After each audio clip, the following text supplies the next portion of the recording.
Hello, good morning everyone.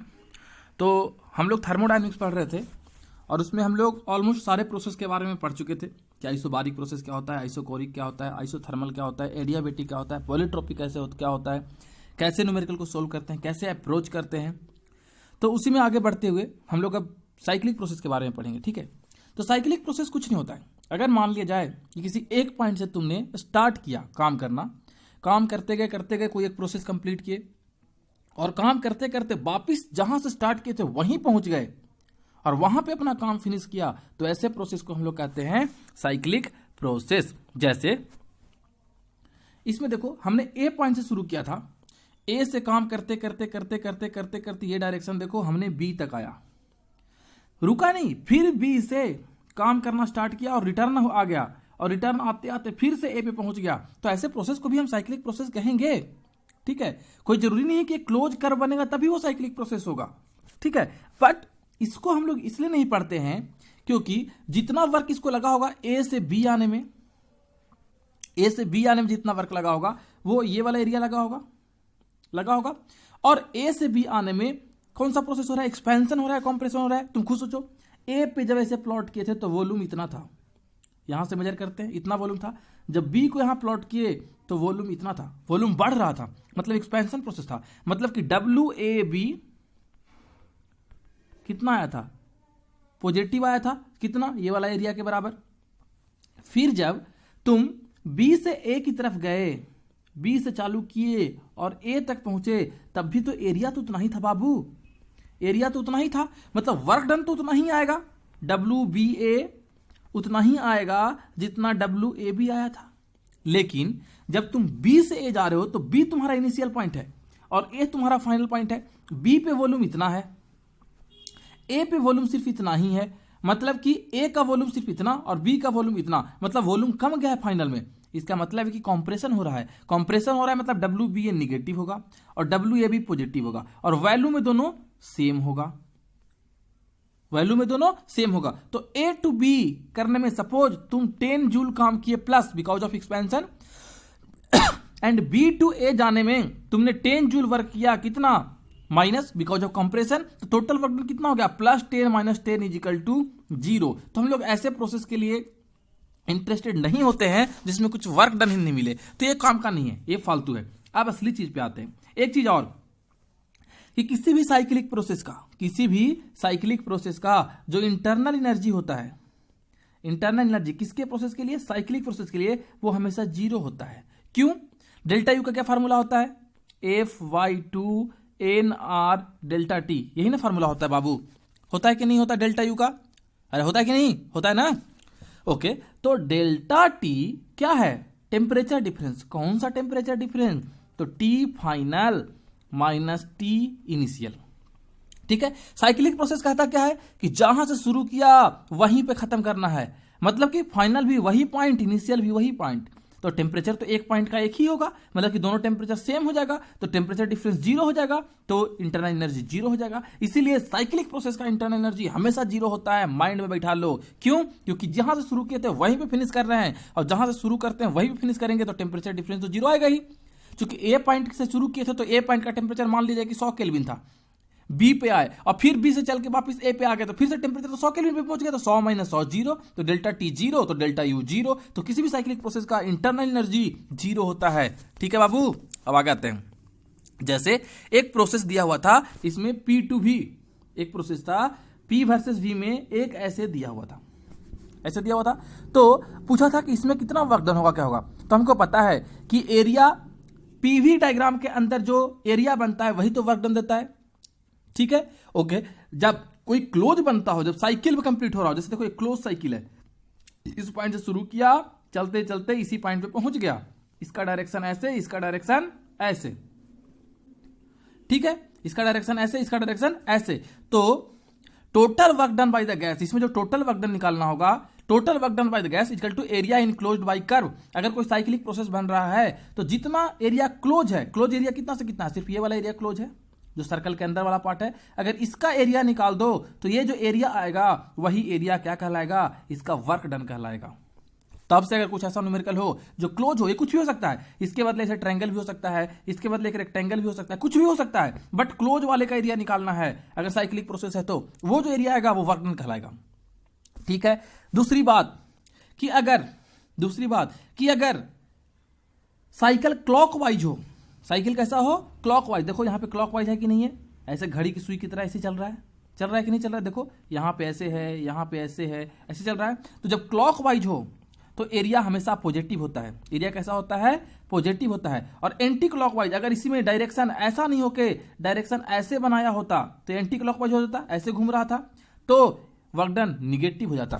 तो remember कि clockwise में हमेशा वर्क डन कैसा आएगा, पॉजिटिव, और एंटी क्लॉकवाइज में वर्क डन कैसा आएगा, खोजो बताओ, एंटी क्लॉकवाइज में निगेटिव। क्यों, अगर खुद सोचो तो।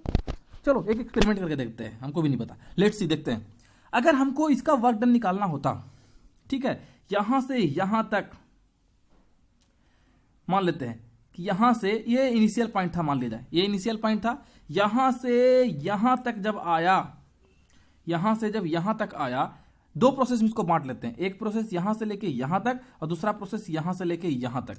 पहले इस प्रोसेस की बात करते हैं। ठीक है, इस प्रोसेस में पहले वॉल्यूम कितना था, इतना, बाद में वॉल्यूम कितना हुआ, इतना, और इस प्रोसेस का वर्क डन, ये हाफ वाला, ये वाला का वर्क डन कितना हो जाएगा, जो ये एरिया अगर एक कटा हुआ नहीं रहता, अगर जुड़ा नहीं रहता, सिर्फ आधा रहता इतना, तो एरिया इतना होता, इतना बड़ा एरिया होता कि नहीं होता। और ये वाला एरिया में वॉल्यूम एक्सपेंशन हो रहा है, पहले वॉल्यूम इतना था, बाद में वॉल्यूम इतना हो गया, मतलब कि पॉजिटिव एरिया आता, पॉजिटिव वर्क डन आता कि नहीं आता।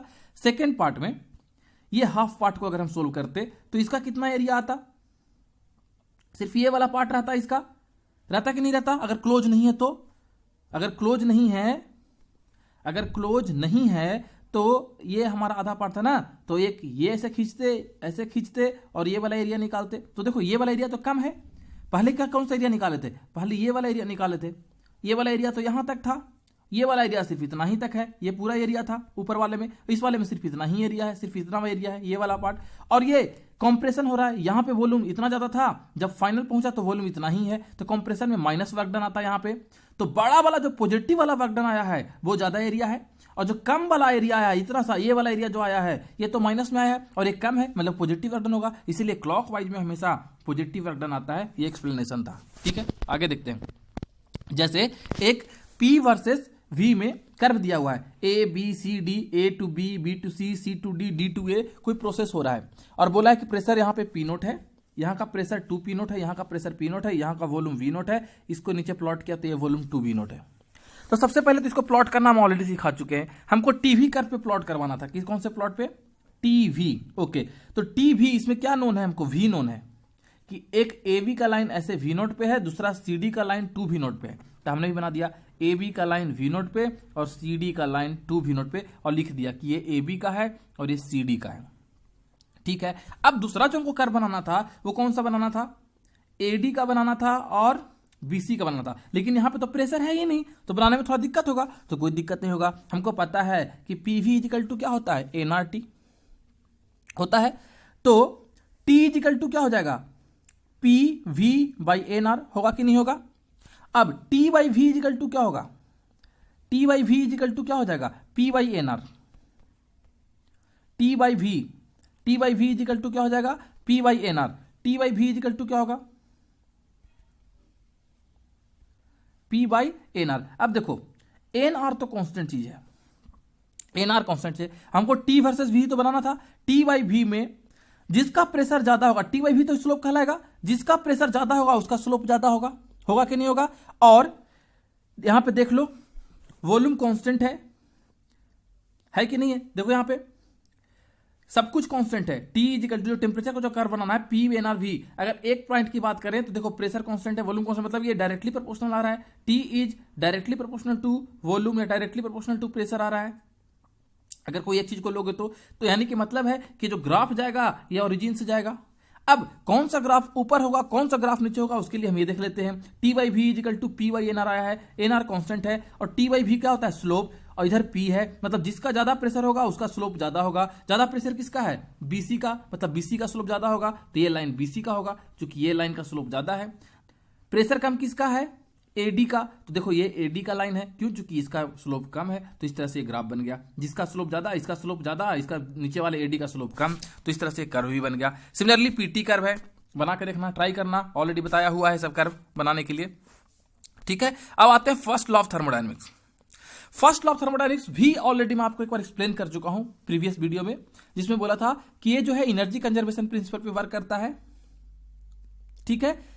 ये हर टाइप के सबस्टांस पे अप्लाई होता है, और इस according to this law some part of the energy is absorbed by the system is converted into mechanical work and the remaining part change the mechanical energy of the system. इसमें बताए थे कि पहले मान लिया कि कोई सिस्टम था, इसमें बताए थे कि कोई एक सिस्टम था जिसमें Q दिए, पहले इसका इंटरनल एनर्जी UI था, तो कुछ पार्ट इसका इंटरनल एनर्जी बढ़ाने में लग गया और कुछ हमको वर्क डन मिल गया और बाकी हमारा हीट रिजेक्शन हो गया। तो यही तो बताए थे फर्स्ट लॉ में कि Q in plus UI initial वाला is equal to UF plus Q out plus W।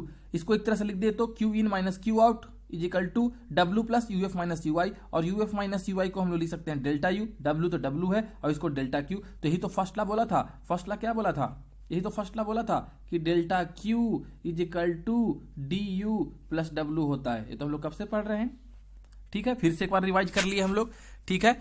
For solid and liquid, for solid and liquid, for solid and liquid किसकी बात कर रहे हैं? फॉर सॉलिड एंड लिक्विड जो change in volume होता है वो बहुत ही निग्लेजिबल होता है, जो चेंज इन वॉल्यूम होता है वो बहुत ही निग्लेजिबल होता है, और डेल्टा V अगर जीरो है तो वर्क डन जीरो हो जाएगा। और फार्मूला से क्या था? Delta Q is equal to DU plus W, ठीक है। W जीरो हो गया, ये वाला क्या हो गया? जीरो, तो डेल्टा Q किसके बराबर हो जाएगा? डेल्टा U के।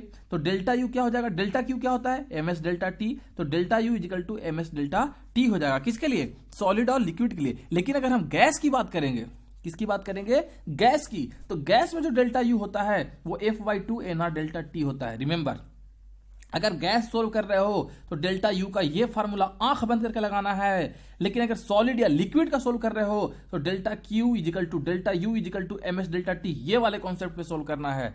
ये अगर माइंड में पता है, दिमाग में बैठा लिए हो, तो कोई दुनिया का कोई न्यूमेरिकल नहीं ऐसा होगा जो नहीं बनेगा, सारा न्यूमेरिकल बना सकते हो, कोई भी सेट खोल के बना सकते हो, ठीक है। और इसको तो हम लोग पहले ही बता चुके हैं यार, फिर से वही काम आ रहा है बार बार कि F/2 है तो F/2 NR डेल्टा T को लिख सकते हैं PA माइनस PI, भाई एक्सप्लेन करने की जरूरत नहीं है क्योंकि ऑलरेडी प्रीवियस वन में हम लोग एक्सप्लेन कर चुके हैं। अब एक न्यूमेरिकल देखते हैं, बहुत ही प्यारा न्यूमेरिकल है। बोल रहा है कि 1 ग्राम ऑफ वाटर था, क्या था? 1 gram of water at 100 degree centigrade, पहले कहां पे रखा हुआ था बाबू? 100 डिग्री सेंटीग्रेड पे रखा हुआ था। Converts into 1 gram of steam, ये जो पानी है वो स्टीम बन गया है। ये जो पानी था 1 ग्राम वो किस में कन्वर्ट हो गया है? स्टीम में कन्वर्ट हो गया है। एट स्टैंडर्ड प्रेशर इतना, ये एटमॉस्फेरिक प्रेशर दे दिया है, ठीक है, नहीं भी रहता तब भी कुछ फर्क नहीं पड़ता, एटमॉस्फेरिक प्रेशर इतना दिया हुआ है। If density of the water is 1 ग्राम पर सीसी, ठीक है, पर सीसी मतलब सी होता है क्यूबिक, सीसी सेंटीमीटर, ग्राम पर सेंटीमीटर क्यूब, वही तो डेंसिटी का होता है, केजी पर मीटर क्यूब, इसमें ग्राम पर सेंटीमीटर क्यूब में दिया हुआ है। And rho of steam is 1/1681 gram पर सीसी, ठीक है, 1/1681 ग्राम पर सेंटीमीटर क्यूब, ये दिया हुआ है। Latent heat of vaporisation 540 calorie पर ग्राम, यही तो होता है, नहीं भी दिया होता तब भी आपको पता होना चाहिए। तब पूछा है calculate change in internal energy of this substance, तो कितना इंटरनल एनर्जी चेंज हुआ होगा इसमें वो बताना है। तो कोई बात नहीं, देखो हम पहले डायग्राम बना दिए, 1 ग्राम वाटर था, उसको 1 ग्राम स्टीम बना दिए। अब पानी अपने आप तो स्टीम बनेगा नहीं, उसके लिए हमको एक हीट देना पड़ा होगा, तो हम सिस्टम में एक हीट दे दिए। और जितना कुछ टेम्परेचर के बारे में नहीं पूछा है कि कितना पे बन रहा है, तो हमको पता है कि 100 डिग्री सेंटीग्रेड वाटर से 100 डिग्री स्टीम बनता है, तो उस टाइम जो हीट लगता है उस हीट को हम लोग लैटेंट हीट कहते हैं। और इसका काम सिर्फ और सिर्फ फेज चेंज कराना होता है, उसका टेम्परेचर चेंज कराना नहीं होता है। तो देख लो, यहां भी 100 है, यहां भी 100 है, कॉन्सेप्ट सही है, टेम्परेचर चेंज नहीं हुआ।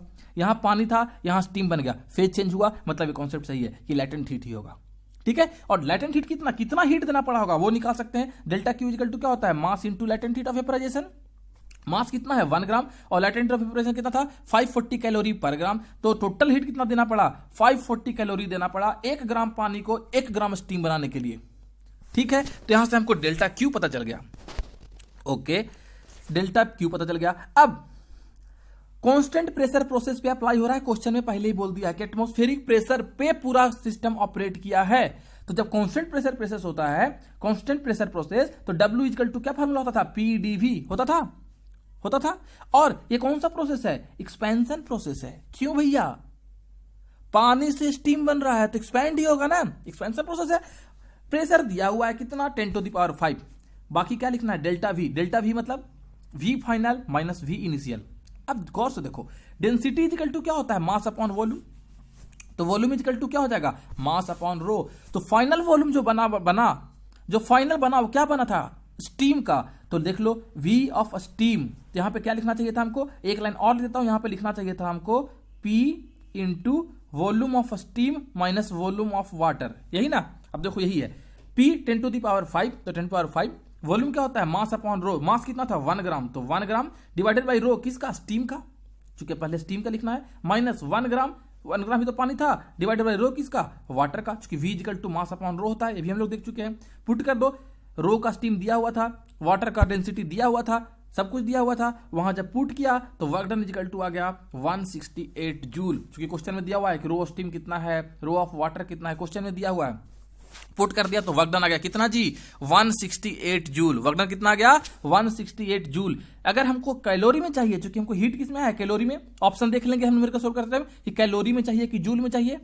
हम जो क्वेश्चन बना रहे हैं उसमें ऑप्शन कैलोरी में दिया हुआ था, तो चलो जूल को कैलोरी में कन्वर्ट कर लो। तो जूल को कैलोरी में कन्वर्ट करने के लिए ऑलरेडी हम लोग पढ़ चुके हैं कि 4.2 से मल्टीप्लाई करना पड़ता है। अगर एक कैलोरी में रहता और जूल में चेक करना रहता तो हमको इसको मल्टीप्लाई करना पड़ता, तो इस तरह से हमको कैलोरी में मिल गया। अब हमको पता है कि डेल्टा Q इक्वल टू क्या होता है, डेल्टा U प्लस W, तो डेल्टा U इक्वल टू क्या हो जाएगा, delta Q minus W। Delta Q कितना, 540 कैलोरी पहले निकाल चुके थे, वर्क डन 40 कैलोरी अभी निकाले हैं, तो 500 कैलोरी लगा हमको। उसके इंटरनल एनर्जी में जो चेंज आया है वो 500 कैलोरी का आया है। बहुत ही सिंपल था, कुछ नहीं करना पड़ा। Delta Q equal to DU plus del W, W निकाल दिए, U निकालना था और Q निकाल दिए, ठीक है, ओके जी। Now molar heat capacity of any substance, ये हम लोग अगले लेक्चर में देखेंगे, क्योंकि अपलोड करने में दिक्कत हो जाता है, बड़ा रहता है। तो अब ये अगले पार्ट में बस मोलर हीट कैपेसिटी बता देते हैं क्या क्या पढ़ेंगे। अगले क्लास में मोलर हीट कैपेसिटी के बारे में पढ़ेंगे, ठीक है। उसके बाद molar heat capacity of isobaric process पढ़ेंगे, छोटा सा है। उसके बाद हम लोग molar heat capacity of any process, कोई भी प्रोसेस के लिए पढ़ेंगे, और इस तरह से एक न्यूमेरिकल देखेंगे और चैप्टर खत्म नहीं, 2 न्यूमेरिकल देखेंगे, उसके बाद अगला पार्ट पढ़ेंगे।